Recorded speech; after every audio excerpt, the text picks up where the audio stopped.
अब मुश्किल नहीं कुछ भी, नहीं कुछ भी।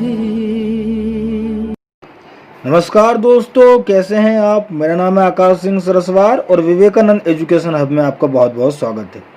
दोस्तों, अपने पिछले वीडियो में हमने लोकतंत्र के प्रकारों की बात की थी, जिसमें हमने लोकतंत्र के प्रकारों के वर्गीकरण प्रथम की बात की थी और वहां हमने देखा था कि कार्यपालिका और विधायिका के संबंधों के आधार पर लोकतंत्र के कितने प्रकार होते हैं और वहां हमने संसदीय लोकतंत्र और अध्यक्षीय लोकतंत्र को समझा था। आज के वीडियो में हम बात करेंगे कि केंद्र और प्रांतों के संबंधों के आधार पर लोकतंत्र के कितने प्रकार होते हैं। तो दोस्तों याद रखिएगा, केंद्र और प्रांतों के संबंधों के आधार पर लोकतंत्र के 3 प्रकार हो सकते हैं। आप इसे ऐसा भी बोल सकते हैं कि केंद्र और प्रांतों के संबंधों के आधार पर राज्य व्यवस्थाएं कितने प्रकार की हो सकती हैं। तो वो 3 प्रकार की हो सकती हैं। पहला हो गया परिसंघात्मक, दूसरा संघात्मक तथा तीसरा एकात्मक। तो आज के इस वीडियो में हम लोग परिसंघात्मक शासन व्यवस्था या परिसंघात्मक लोकतंत्र तथा संघात्मक शासन व्यवस्था या संघात्मक लोकतंत्र पर बात करेंगे। तो सबसे पहले बात करते हैं परिसंघात्मक शासन व्यवस्था या परिसंघात्मक लोकतंत्र की, जिसे इंग्लिश में हम कॉन्फेडरल डेमोक्रेसी भी कह सकते हैं। तो ये परिसंघात्मक क्या होता है, तो याद रखिएगा, परिसंघात्मक या परिसंघ वह राजनीतिक प्रणाली है जिसमें केंद्र का ना तो महत्व होता है और ना ही स्वतंत्र अस्तित्व।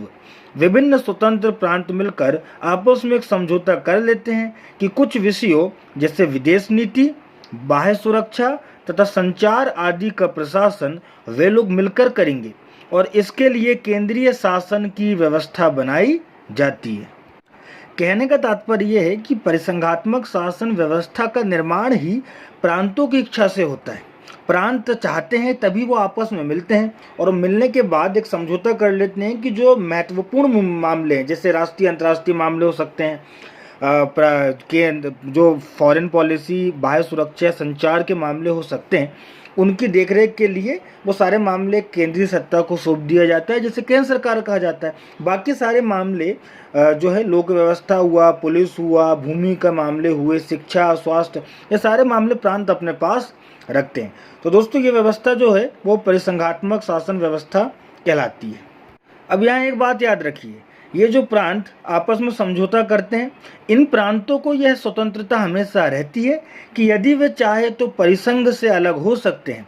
इस प्रकार ऐसी व्यवस्था में परिसंघ या केंद्रीय ढांचा तो विनाशी होता है, किंतु जो प्रांत इसका निर्माण करते हैं वे अविनाशी होते हैं। इसलिए इसे अविनाशी राज्यों का विनाशी संगठन कहा जाता है। कहने का तात्पर्य है कि चूंकि परिसंघात्मक शासन व्यवस्था या परिसंघात्मक लोकतंत्र का निर्माण ही राज्य या प्रांत कर रहे हैं, अतः वे खुद ही निर्माणकर्ता होते हैं, अतः उन्हें ये पूर्ण अधिकार होता है कि वे जब चाहे परिसंघ से अलग हो जाए। और अगर वे परिसंघ से अलग हो जाएंगे तो फिर परिसंघात्मक व्यवस्था अर्थात केंद्रीय ढांचा तो क्या हो जाएगा, समाप्त हो जाएगा, उसका नाश हो जाएगा। इसलिए इसे परिसंघात्मक व्यवस्था में केंद्रीय ढांचे को विनाशी कहा जाता है। किंतु जो प्रांत परिसंघ का निर्माण करते हैं वे अविनाशी होते हैं। कहने का तात्पर्य यह है कि उनका नाश नहीं होता, उनका अपना स्वतंत्र अस्तित्व बचा रहता है, इसलिए वे अविनाशी होते हैं। और इसी कारण परिसंघात्मक व्यवस्था को अविनाशी राज्यों का विनाशी संगठन भी कहा जाता है। और दोस्तों याद रखिएगा, इसका सर्वश्रेष्ठ उदाहरण था भूतपूर्व सोवियत संघ। था इसलिए क्योंकि भूतपूर्व सोवियत संघ जब 1989 के पहले एक एकजुट था, एक परिसंघ के रूप में एकत्रित था। लेकिन आप आज जानते हैं कि भूतपूर्व संघ अपने पुराने रूप में मौजूद नहीं है। आज हम उसे रसिया के नाम से जानते हैं और उसके कई सारे पार्ट उससे अलग अलग हो गए। For example Kazakhstan, Uzbekistan, Turkmenistan इत्यादि। अब बात करते हैं संघात्मक शासन व्यवस्था की, या संघात्मक शासन लोकतंत्र भी हम इसे कह सकते हैं। और इंग्लिश में चाहे तो आप इसे फेडरल डेमोक्रेसी कह लो या फेडरल सिस्टम कह लो। तो दोस्तों, संघात्मक शासन व्यवस्था काफ़ी लोकप्रिय अवधारणा है। क्योंकि इसके एग्जाम्पल के तौर पे मैं आपको बतलाऊंगा तो भारत और अमेरिका में यही व्यवस्थाएं जो है मौजूद हैं, और चूंकि भारत में भी हमने इसी व्यवस्था को अपनाया है इसलिए इसका डिटेल में अध्ययन करना हमारे लिए बहुत ही महत्वपूर्ण हो जाता है। तो मैं आपको कुछ ऐसी विशेषताएं बतलाता हूं जिसको आप याद रखिएगा, और कभी भी आपसे अगर एग्जाम में संघात्मक शासन व्यवस्था या संघात्मक लोकतंत्र से प्रश्न पूछे तो आप इन्हीं विशेषताओं को प्रश्न के स्वरूप के अनुसार लिख के आ जाइए। तो बात करते हैं संघात्मक शासन व्यवस्था की। सबसे पहली विशेषता होती है दोहरी शासन पद्धति, अर्थात संघात्मक शासन व्यवस्था के अंतर्गत दोहरी शासन पद्धति पाई जाती है, जिसमें संघ स्तर पर केंद्र एवं राज्य स्तर पर राज्य सरकारें काम करती है। केंद्र सरकार राष्ट्रीय महत्व के मामलों जैसे रक्षा, विदेश, संचार इत्यादि को देखती है, जबकि राज्य सरकारें स्थानीय महत्व को देखती हैं जैसे लोक व्यवस्था, कृषि एवं स्वास्थ्य इत्यादि।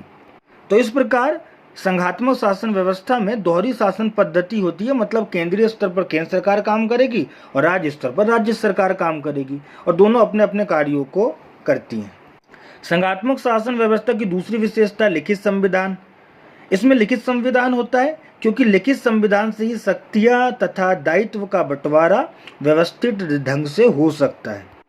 चूंकि संघात्मक शासन व्यवस्था में केंद्र और प्रांतों के बीच एक समझौते के परिणाम स्वरूप संघ का निर्माण होता है, इसीलिए जो समझौता होता है केंद्र और प्रांतों के बीच वही संविधान कहलाता है, और वो अगर लिखित रूप में होगा तो उसमें ये स्पष्ट रूप से लिख दिया जाएगा कि केंद्र को कौन सी शक्तियां और दायित्व होंगे और प्रांतों को कौन सी शक्तियां और दायित्व होंगे, जिससे क्या होता है कि शक्तियों एवं दायित्वों का बंटवारा न केवल व्यवस्थित ढंग से हो जाता है बल्कि किसी भी प्रकार के विवाद की गुंजाइश भी नहीं होती।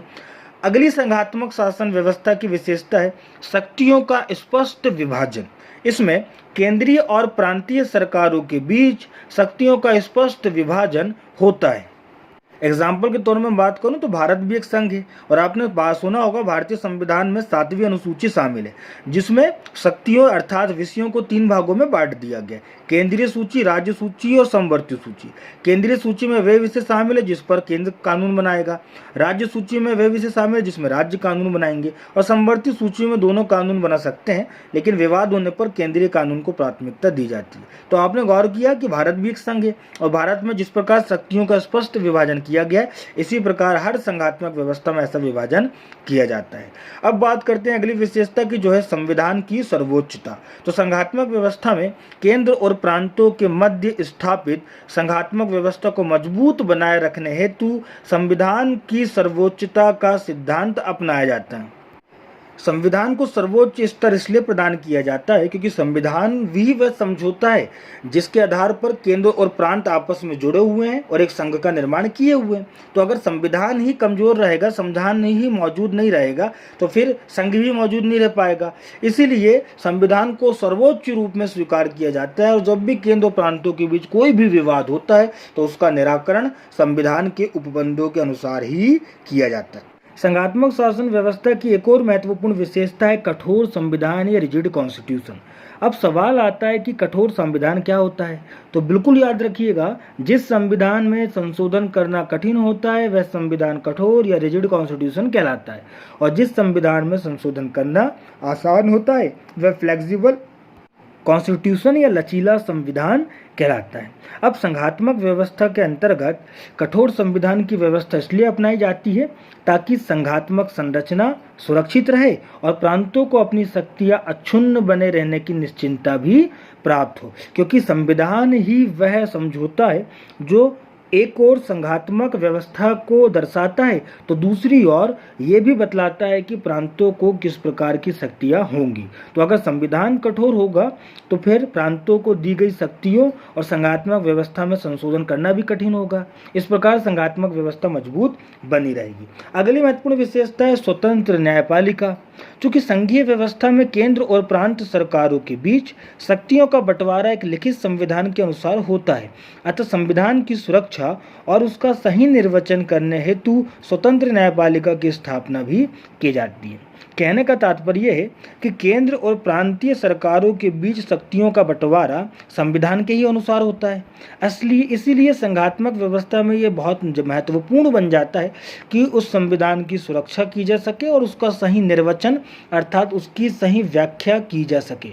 और चूंकि हम जानते हैं कि संविधान की सुरक्षा और उसका निर्वचन करने का कार्य न्यायपालिका का होता है, इसलिए ये कार्य सही ढंग से हो सके, बिल्कुल निष्पक्ष रूप से हो सके, इसके लिए न्यायपालिका स्वतंत्र रहना बहुत जरूरी है।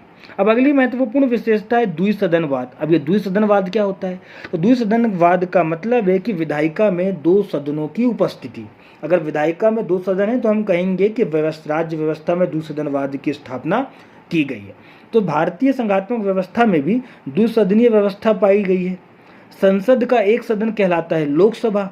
अब आप सभी जानते हैं कि लोकसभा में जनता के द्वारा चुने हुए प्रतिनिधि सीधे भाग लेते हैं। तो इस प्रकार लोकसभा तो लोकतंत्र के लिए जरूरी है, लेकिन फिर दूसरा सदन राज्यसभा क्यों जरूरी है? क्योंकि उसमें जनता के द्वारा सीधे चुने गए प्रतिनिधि तो भाग नहीं लेते।